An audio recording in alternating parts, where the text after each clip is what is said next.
my teacher right there, Russ Meeks.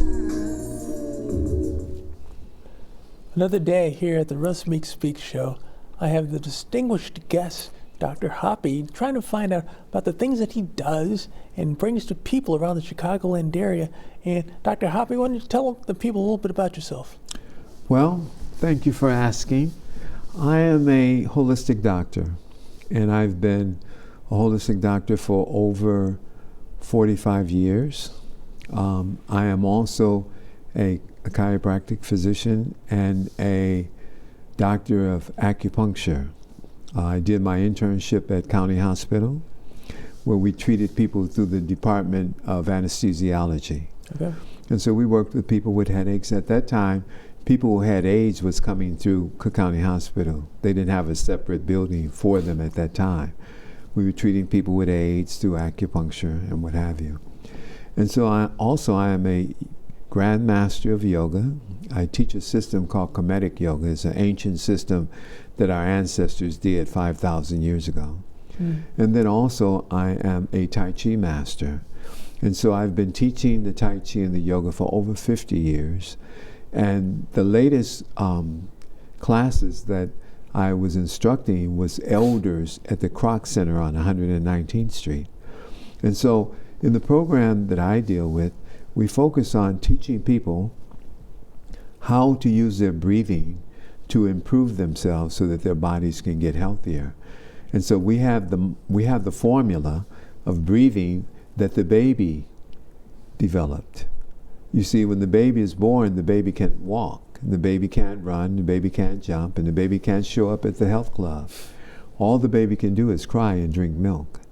So in our particular program, we learn that the baby is, while doing the crying, the baby is doing a particular breathing that we call super breathing. And that breathing was building the baby with just drinking the milk. And that as time went on, the baby started getting stronger. It started, at first, the baby was crying day and night. Now imagine if each session that the baby cried was a workout. It was a breathing workout. And if the baby was doing it a few times in the day and a few times at night, keeping the mother up, then that baby was seriously working out. Okay. Over a period of time, we saw the transformation.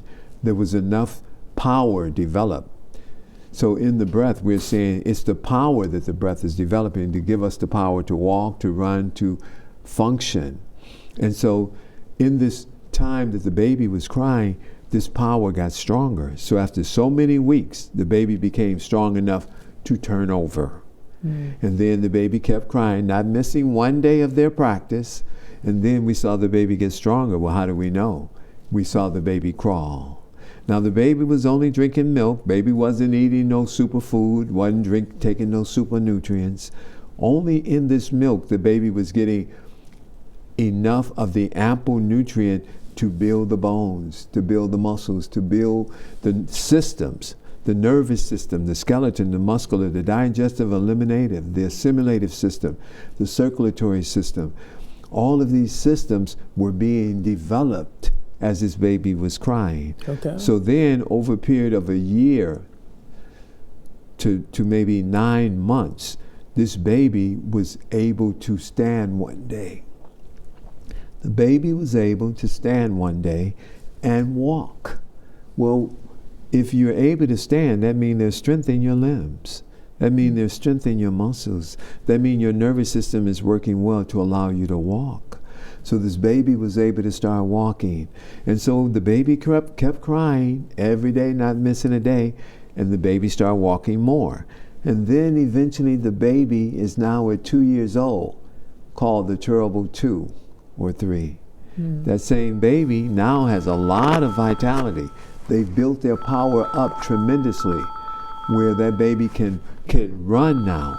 So at this point, the baby don't need to cry anymore because the baby can now run. So now the running is working the breathing instead of the crying.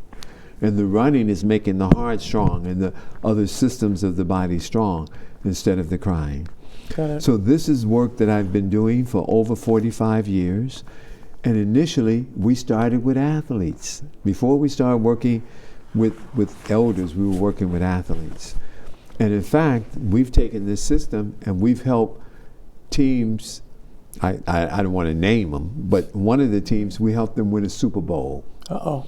And so we worked on 12 of the players. It could be the Bears, could it? No, it wasn't the Bears. They didn't win, so. It wasn't the Bears, but it was one of the players from the Bears that we transformed his career here in Chicago. Okay. And in 3 months, we had him playing so well that he was drafted to another team that we then helped them win a Super Bowl. Oh, okay. Yes. So right now you're doing some things that are highly demanded. Seems to be very beneficial for most people. So my question to you is, what is holistic medicine? That's a very good question. So holistic medicine is seen as like alternative medicine. It's seen as how do we take nature and work with nature. Okay. So back in the day, we were more holistic. Our grandparents, they didn't have access to hospitals. There was a lot of racism in America. And so they had herbs back then. The elders knew about the herbs. So they would have you drink the herbs in the summer. In the spring, they would drink the herbs to clean you, detox you. In the summer, they would have herbs to refresh you. And in the fall, they would have herbs to heat up your body and bring iron to your blood so your blood could get rich. And then in the winter, they would have herbs to keep you from getting colds and all that. Okay. So we've lost that. Most people don't know about herbs. Most people don't know what their grandparents did. All the people know, go and get the medicines. Well, the medicines, they work, but they might have side effects. All medicines have side effects. The herbs were the first natural healers. And so holistic health is an alternative way to come back to nature, to come back to eating the healthiest, drinking the healthiest, consuming the healthiest water, consuming the healthiest air, and work with the 7 healers in the body. See, there are 7 healers that heal us, that the average person is losing the power of those 7 healers. Okay. So the question is right now, what's the process? Do we come and talk with you and get some medication or get some recommendations for you in terms of getting set up for a correction? Well, you come and you come and talk to me to be evaluated. Okay. See, the first thing we're going to evaluate is how vital are you today? Now, the person might think they're pretty vital. They might say, I feel fine. Second question we ask, particularly as they move through time, are you on any medication? So when you move into your 50s, 60s, and 70s, you start getting medications because you're developing health problems. Okay. So we start looking at that, and then we have a survey, and it says that at 50%, if you're on medication, you're not healthy if you're on medication. Then at 40%, if you're now starting to lose function, which means you're losing power of walking, you're losing power of elimination, you're losing power of having the body work like it worked when you were 30, we say you're declining. So what we do, we look at what are you eating now? Okay. So we start asking that because we know that in your eating, there are certain foods that's going to work your organs more than other foods. So then we get you into eating healthier. So we get you into eating healthier, we get you into breathing healthier, we get you into drinking healthier water, we get you into then the 7 healers of the body. Got it. So this means no more chitlins? Now this is a good question. I like this question because we go to this answer. We say, let's just start with how many times a year do you eat chitlins? Well, the average person might only eat them during the holidays, particularly in the winter, the fall, Thanksgiving, Christmas. So we said, normally, we would not be recommending chitlins to anyone. Okay. Because we say, well, what is chitlins?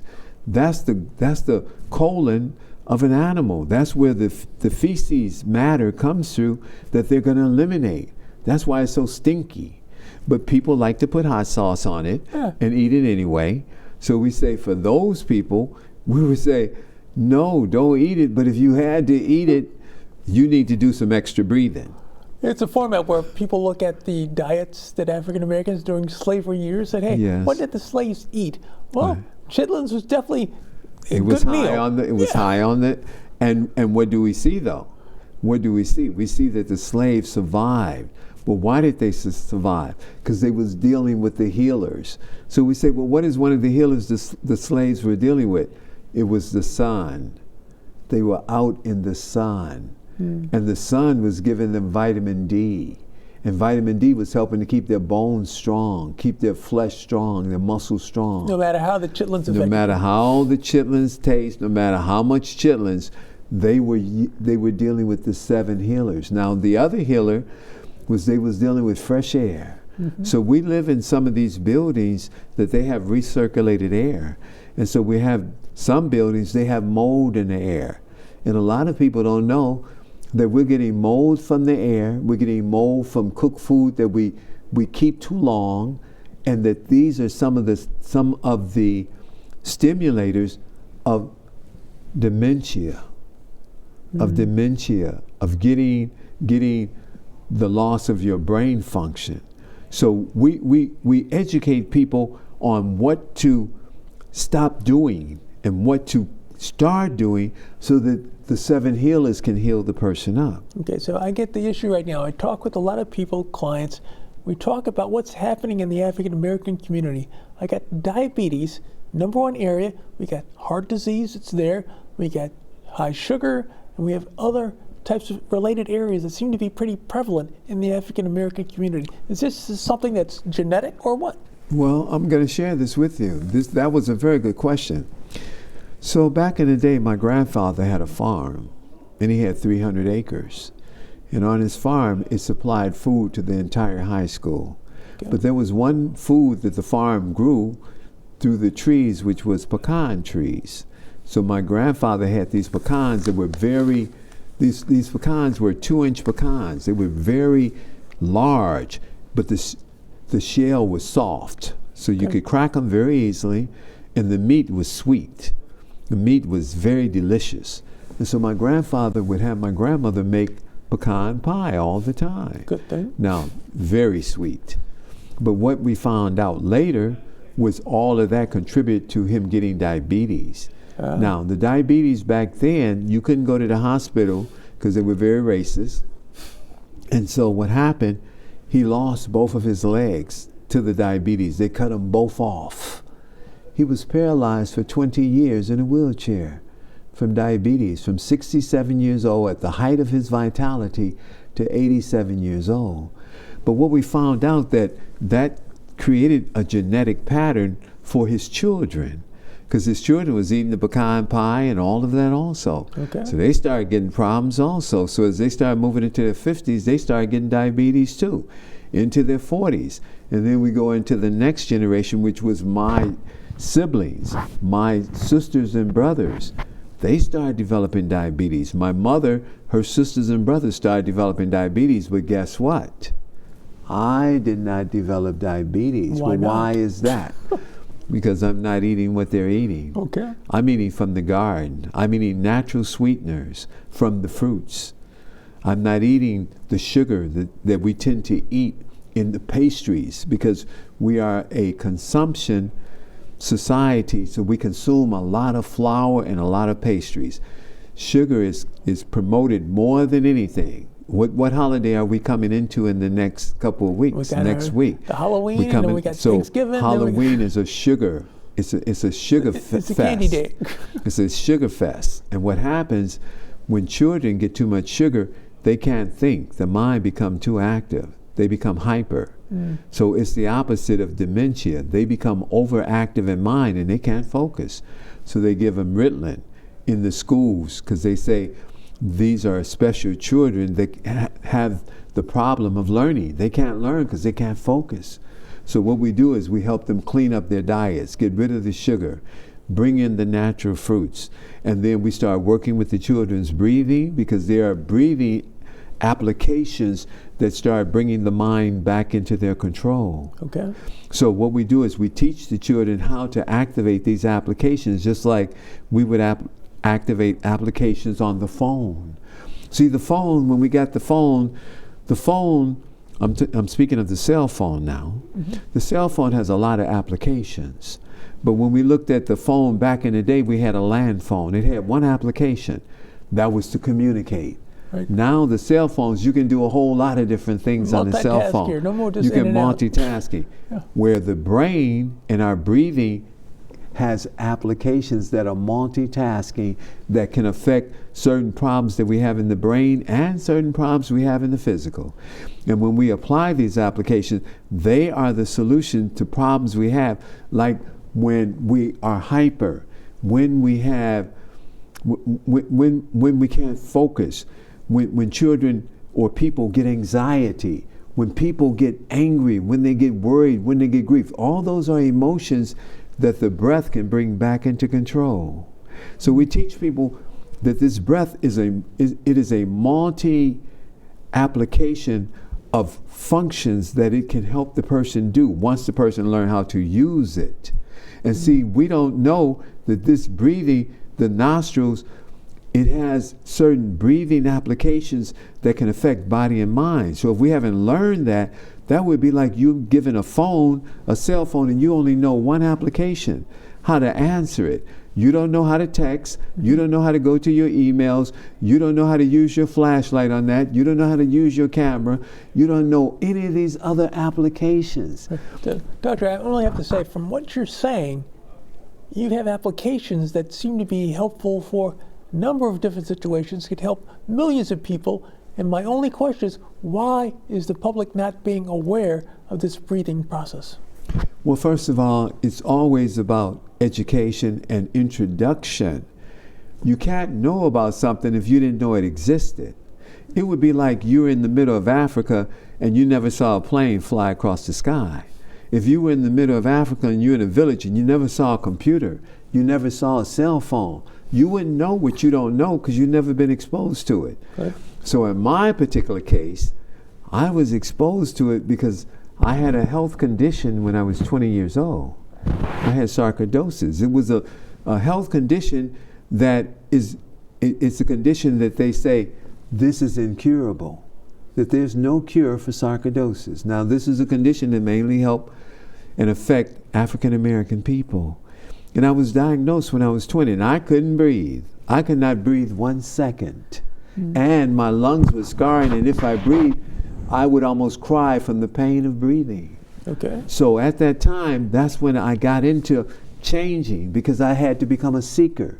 The doctor had gave me a death warrant. He said, you'll be dead between 30 and 50 years old, guaranteed.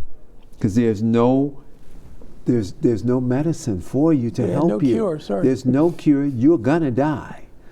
So at that time, I said, well, perhaps he's right, but perhaps there might be some knowledge out here that might save my life, and I need to go and seek that out. So I started seeking it out. I started going to doctors that were holistic doctors. They were into alternative health. So they started asking me, what do I eat? And I told them. They say, oh, you're eating some wrong things that's causing the problem. I said, well, I can give them up quickly. And then I was smoking cigarettes. I loved smoking the cool cigarettes because it had the menthol, felt so cool going down my lungs. But I found out that was dangerous to my health, and I gave it up immediately. I started eating healthier, and so my breath came back. So then as my breath came back, I started teaching others, and then I became deeper and deeper in it. So what happened is that here, now I'm 75. But at that time I was 20, and they told me I would be dead by 50, and I started looking around after I became a doctor, looking at, well, who else is getting this problem that might need some help? Well, there was this comedian, his name was Bernie Mac. And at 50 years old, he died from sarcoidosis that most of us might not even have heard of the word sarcoidosis. And so at that time, he died at Northwestern Hospital from 2 different pneumonias. So I saw people need to know about the breathing because he don't know about the breathing. So that's why he is dead. So now we fast forward to the COVID. The COVID came about 4 years ago. And there were many people in the nursing home as well as other people who were dying from the COVID. So what was with them? What was their problem? The problem was they did not have lungs strong enough, because the people who had lungs strong enough didn't get the COVID. The people who had the strong, well, who are they? Well, let's start with the athletes. Most of the athletes didn't get COVID, and when they got some of them that did get COVID, they did not have symptoms. They didn't show up at the hospital and have to be put on the ventilator. Well, why is that? Because they have the strongest lungs of everyone in the society. So my program is to teach people to have the lungs of the athlete without running one step. Okay. Right. Now, question is, what's the period to get someone from a kid, 8, 9, 10-year-old, up to a 20, 30-year-old, to get them up to breathing properly? How long does it take? Now, this is a good question, because in our particular program, we have what we call the 2,000 breaths. 2,000 breaths. And we start the person with anywhere from 20 breaths to 30 breaths.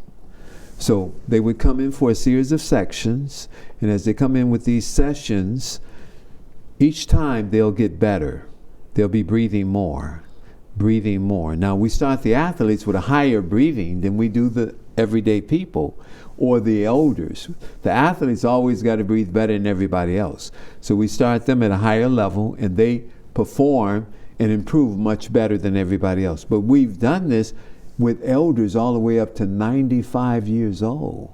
Okay. And we've been able to get their breathing better and be able to help get them healthier if they follow our program. Are there some age limitations? You said 95-year-old. Do you have 95-year-olds that are coming to work with you? Yes. We have no age restrictions at all. Okay. Our youngest client was 3 years old, and she couldn't walk. She was having a problem walking because her leg was damaged, and so when she was walking, she was falling. So we started her into the breathing program, and we started working with her legs to correct her legs where she could walk. And we worked with her. That was only for maybe 6 weeks. Okay. And she was able to now walk normal like other 3-year-olds. And then we had another 3-year-old. She had stunted growth where she couldn't walk because her ankles and her feet was too small because her growth was stunted. So she had problems walking. So if the average 3-year-old was at a certain height, she was half of that height because her growth was stunted. So we started working with her, and we sent her over to the Shriner Hospital to have a special brace put on her leg because she was underdeveloped. And we was able to start getting her walking, running, jumping, doing jump rope, and all of this again. So we started from the youngest age to the older ages. And we've worked with younger than that, but we work it through their parents. So it's unlimited, the age, because people could have problems in the younger age and older ages. And because we do sports, see, one of the areas we specialize in is sports medicine. So we've been able to take athletes and improve their careers. One of our athletes, we improved his career where he thought it was getting ready to end, and we got him 7 more years. We took one of our elders at 62 years old in our program who was having a problem breathing. He was a minister having problem breathing. He couldn't finish his sermon. Okay. And we took him into this program, and when he started into the program with us, what happened was a phenomenal, because he started breathing better and better. He started getting stronger, and as he got stronger, he wanted to start lifting weights. And so when he first started, he could only lift 50 pounds. That's how strong he was. But as he was doing the breathing with us every week, he got stronger and stronger. Okay. In 1 year, he went from 50 pounds to being able to lift 500 pounds. He gained a little bit there. You said what? He gained a little bit there. That's a whole lot better, right? Yeah, He definitely went a lot from bigger. 50. So if I ask you, Brother Blair, how many brothers do you know can lift 500 pounds? Very few. Very, very, very. In fact, all the people in his circle, and he was working out with 20 and 30-year-olds. He could outlift them all, and he was 62. He's now in his 90s, and he's still vital. So does this breathing also prolong your lifespan? That's first. See, the whole thing with breathing, if you are not breathing strong enough, you're weakening every day that you're living if your breath is not getting stronger as you get older. Okay. The whole thing is the breath is supposed to be getting stronger as we get older, but no one is teaching us how it really works. Okay. So then we see society declining. They're getting weaker. They're developing health problems because their breath is getting weaker. So we say the breath of one who knows, who's learning this, is supposed to become the breath that's better than the best athlete. Okay. Now, Is this something that I can go into a ton of doctors I work with? Can I at least say, hey, have you heard of the process that Dr. Hapi actually promotes on breathing? Would they know what I'm talking about? they would not even know what you're talking about. Because first of all, this has been a very quiet movement, a very quiet introduction of this information. It has not been exposed to these doctors. They don't know about this. It has not been exposed to the general public yet even. It's only been exposed to clients that I've worked with, from the athletic community as well as from the elderly community. Okay. Those are the only ones, because I've never shared this. This has not been shared. This is a hidden secret that society does not know about. So the book is coming. When's it going to be released? The book is coming. Yes, Super Breathing. The book is coming. Okay, so that's one step. That's And one then step. I don't have to die first. I get the book, and then the other format. Right now, we got to. Then the other part, they got to come see me or one of my students. Well, wait a minute. I got millions of people. I got black folks I'm putting in the main list. Say, hey, we got too many people. We can't We all got to get train. to see you. No, they got to be trained. The students have to be trained. I have to train them in this. Okay. So there's training. They got to come into the school to learn it. Okay. Right. So again, we got to get the school, get the Gotta training, get the that out of the way. training, all of that. Then I can save more millions Yes. of lives. Yes, and we then have the students work. That's part of their internship. They got to be working with the elders. We have to take the elders and we start them where the elders are. So where is that? Well, let me share that with you. We start them in teaching the elders how to work with 3 breaths. Okay. 3 breaths. Why is that? Why only 3 breaths? Because an elder can stroke in 3 breaths. That's why anytime you go to a medical doctor, they will only have you breathe 1 breath. Inhale once, exhale once, and cough once. Because beyond that, you could have a stroke in their office. So we start with 3 breaths, and we ask the senior, are you dizzy? Because dizzy is telling us you already got a weak heart. We definitely gonna be very careful with you because you could stroke at any minute. One of our clients and patient, she had what's called malignant hypertension. You ever heard of this? No, I have not. Okay, it means Hypertension, but malignant means it's like malignant cancer. okay. It means you're not getting rid of this hypertension. You're gonna die with it. It's gonna stroke you out. Nothing you can do. That's what they say. So she had already had 1 stroke when she came to us. She goes to the doctor after having the stroke. Her arm was on the radiator, so it blistered. She had water. Her tissue was hanging like that. So she goes to the doctor. He sends her to the hospital immediately. They put her on a medication. Her blood pressure is 230/130. It's high. 230/130. Now, Brother Blair, should she stay close to the emergency room with 230/130? You should definitely stay. On medication. That's 230/130 on medication. Okay. The medication couldn't bring it no lower than that. Right. And we started her in our program of the breathing. And how'd you get her? You know where her blood pressure came down to? What? 110/70. Okay, so total. Total regeneration. Got it. Total regeneration. Total transformation. So again, I think that's a remarkable feat and a format which you could replicate daily with millions of people who need to have that type of service. Yes. And right now, yes. you telling me the limitation is that we can't duplicate you. No. So this is the problem. See, this is the problem. That's why I've already started training some people. I have students already trained. And so the training goes from this. We start with the athletes. We start with the people that breathe the best, from the junior athletes to the senior to the pros. Okay. And then once we get that down, you gotta first work with those with the best breath. So we start teaching our students those with the best breath. Then we start working with the people, the middle-aged people. Now they're starting to decline, so we start working with their breathing. And then we get to the seniors. Now with the seniors, our students know a certain amount of how this breathing works. They know about the volume of oxygen supposed to be coming through. They know about the different indications on how the breathing really works. So by the time they get to the elders, particularly the ones that can only breathe 3 breaths, they are skillful, because then they'll gradually take this person with the 3 breaths into eventually 6 breaths, Okay. and then 9 breaths, 12 breaths, 15 breaths, 30 breaths, 60 breaths, 100 breaths, 200 breaths, 400 breaths, 600, 800, 1,000, 12, 14, 16, 18, 2,000. You know how many breaths that person who had malignant hypertension, you know how many breaths she runs? 4,000. 4,000 per day. Quickly. 4,000 in a half an hour. Half an hour. That's a lot of breath. She breathes better than the best athlete that you can name. She can outbreathe the best athlete that you can name. She breathed better than... I mean, how do you get to that stage of 4,000? It's a training. It's a training. You start where you at. You practice every day. Every time we see you, we take you a little better. It would be a question like this. What does it take to do a marathon?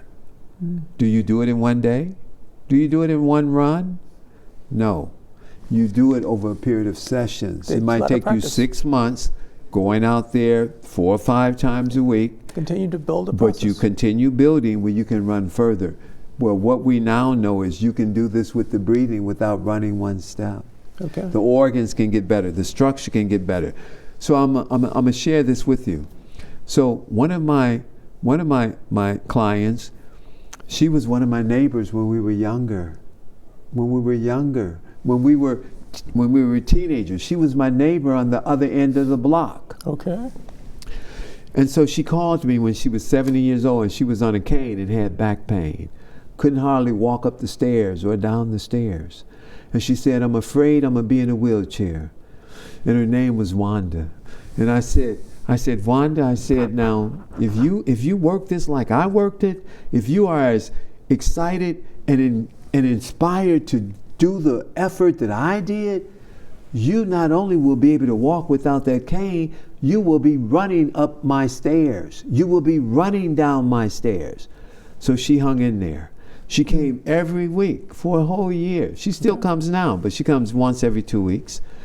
She can outbreathe LeBron James. In fact, I had her show an NFL player, football player who plays with the NFL. I had her show him the breathing, and she was breathing better than him, and he had muscles everywhere. And he said he was inspired by her, and he said, "I want to be like her."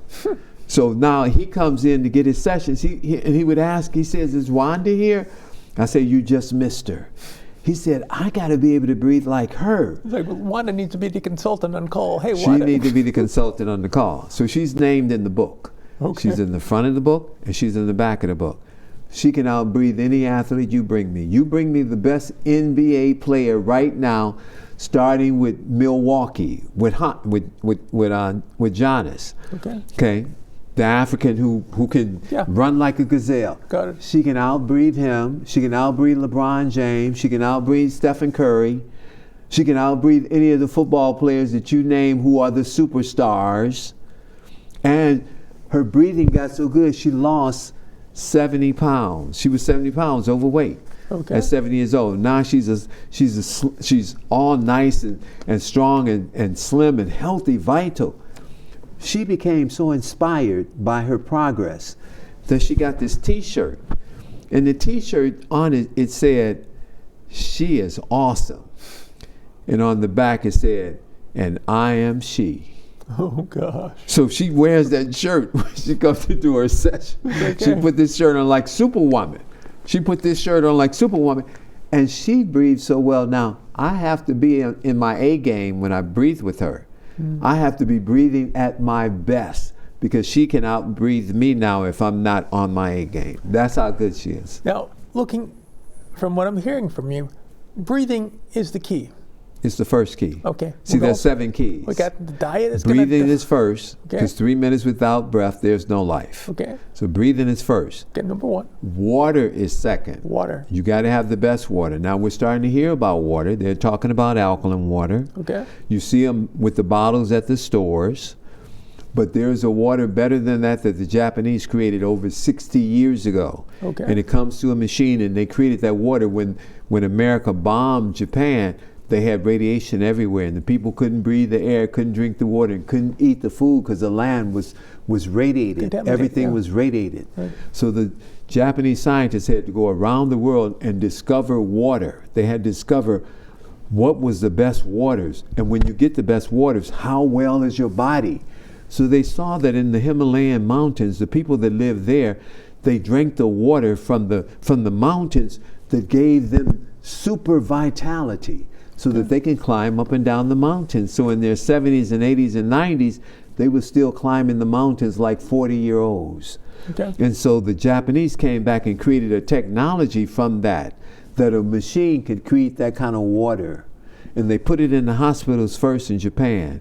And the people that were sick with the radiation and all that, they were going into the hospitals drinking this water. So how do you get the water? It's from a machine. Okay. And so they started bringing that machine here into America now. Okay. So we was exposed to that machine 12 years ago, and we started having our clients drink that water. And the water started flushing the toxins out of their bodies and helping them with arthritis, helping them with diabetes, helping them with different problems, because the body is holding these extra toxins that are breaking down the organs, because the toxins are making the body and making the organs themselves toxic, where the organs are breaking down. Okay. So the thing is that we all are going to die one day. But the question is, can we move through time and get more vital as we're moving through time? Now, we know there are going to be bugs out here, just like COVID, just like other bugs that affect our bodies, set up inflammation. And there are going to be times that we might need some antibiotics.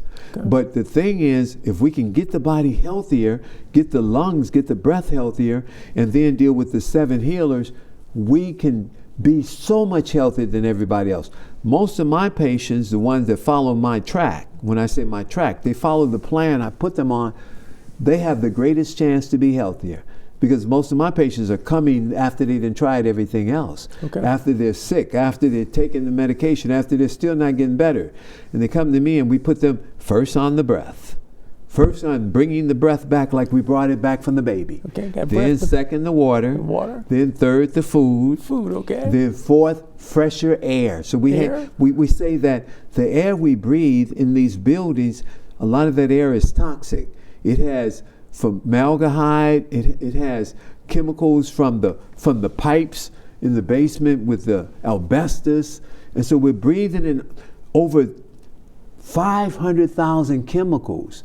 There's chemicals in the products that we use to clean with, and these toxins from these chemicals can affect our breathing. Okay. And then we go outside, and we're exposed to the grass, and a lot of times they have a chemical in the grass, and this particular chemical is called glyphosate. Okay, glyphosate. And this chemical was created some years to kill weeds. Yes. And they have a company called Roundup that used to be owned by Monsanto. Which another one major suits against. That's right. But now this particular company sold it to another company called Blair, like Blair aspirin. Okay. And this company, they still sell this product that we can buy at places like Home Depot to kill the weeds. But this same chemical they're using in our food supply. They're killing the weeds around our food.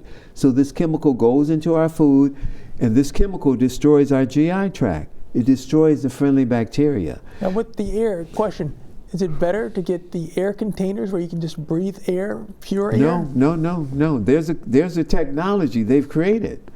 It's an air technology that they use in outer space. Okay. NASA used this for the astronauts.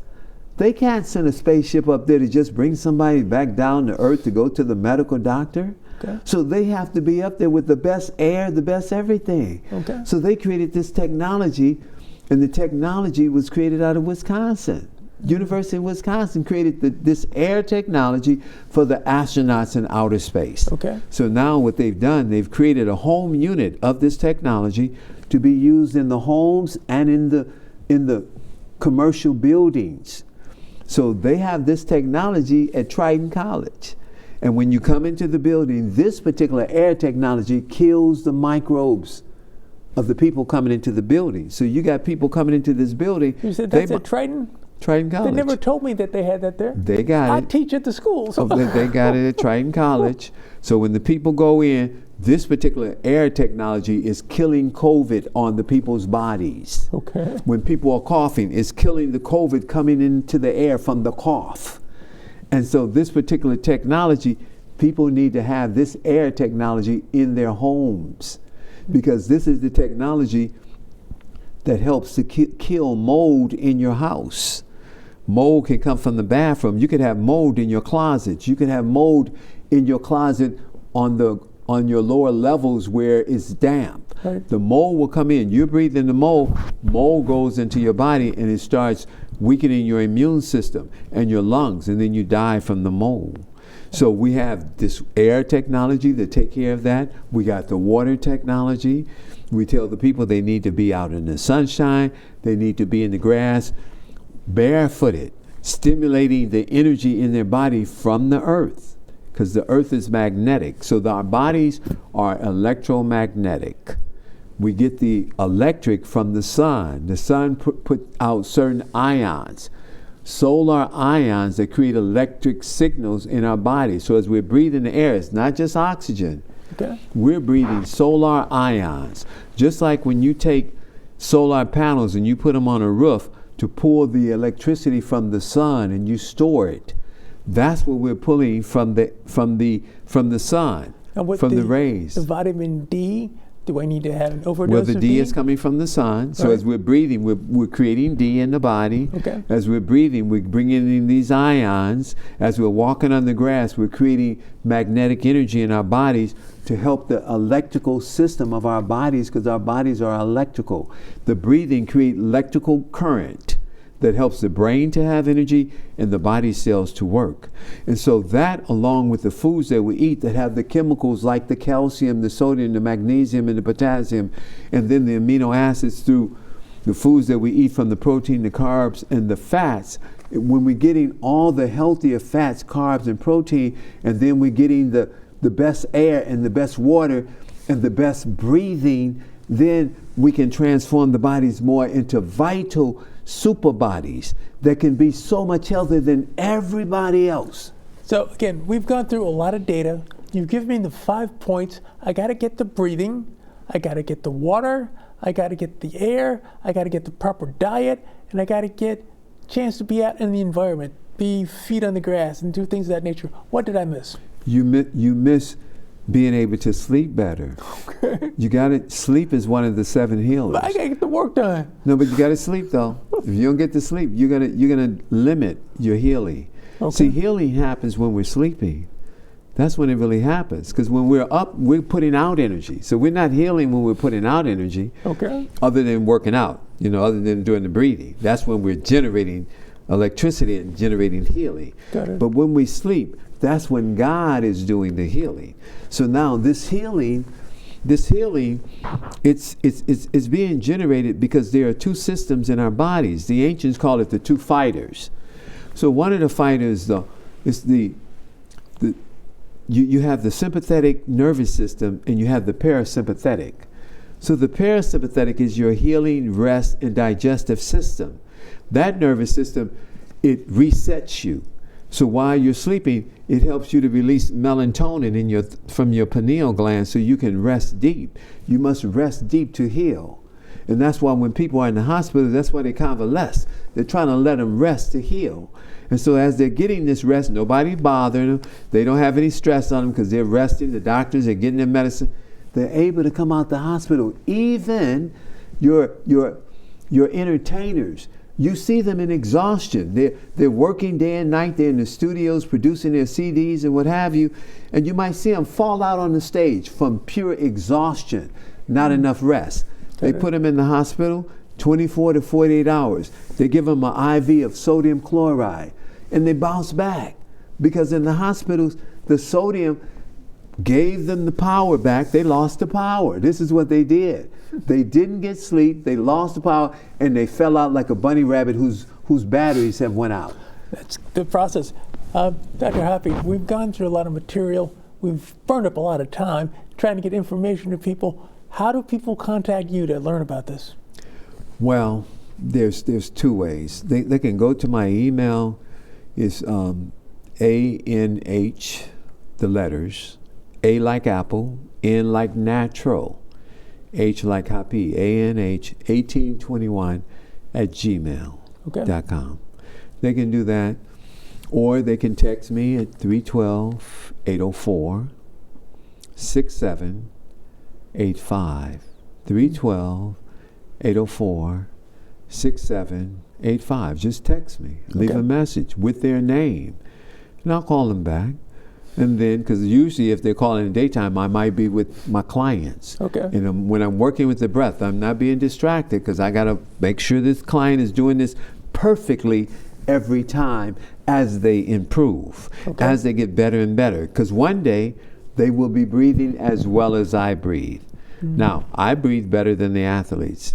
That's why I can help the athletes get even better. That's why I can take them to the Super Bowl. That's why I can help the athletes improve their careers and have longer careers. That's why I can work with the elders. But in this breathing, it's custom. It's custom made. Now, this is what we say. We say your breathing is supposed to be created so you can have a body like a car. And that car should be like a Rolls Royce. So if I ask you, how many Rolls Royce have you seen on tow trucks? How many have you seen, Brother Blair? That's because when they create that Rolls Royce, they create it with a maintenance policy to maintain it so it don't be breaking down. Much different than your Fords and your Chevys. They cost less, but you'll see them on the tow trucks. And that's the planned obsolescence. They have to have that. And in the planes, they have the Rolls Royce, the motors in the planes, those engines in the planes. You can't let planes be falling out the sky. It's a big insurance cost for that. Hundreds of millions of dollars. So these bodies, if we learn how to take care of them, then we will be favored. Allah will shine upon us. Allah and God will heal us if we deal with the 7 healers. But we must be seekers. If you're not a seeker, as you move through time, it means you're going to be a sinker. And a sinker is a person who has very little knowledge, don't know how to take care of the greatest gift of life, and declining more and more into these health challenges that makes the body now a burden and makes the spirit a prisoner in the temple of the body. Suffering through time, asking God, why me? Why me, God? Because you lack the knowledge, because you are not walking with or seeking the secrets that God has for all of us, that all of us can get healthier than we've ever been, and that we can get healthier as we move through time. And even if we might have ate that one plate of chitlins when we went and saw the family reunion, the chitlins, even if we did that, we still got a better chance than all the others who's eating that chitlins and not breathing better and eating better and drinking better and getting the healers to heal their bodies up so that they can become more vital. Thank you, Dr. Hapi, for the data and information you're giving to all the people. We're going to put this in front of about 2 million people on Friday night when the show gets aired. And basically, they want to find out what this knowledgeable individual has told us about. Again, is there a certification he needs? No, he's just giving you the information, and he's willing to work with you if you want to contact him and learn. We all must become students in life. Everyone has went through school, not of whatever school, be it a formal school or you were taught in the experiences of your life. We all have these lessons, but it is to become a seeker. And in seeking, you will learn more than what everybody else is not learning. You will have the greatest chance to learn of the greatest secrets that you can learn, and that is the secrets of life itself.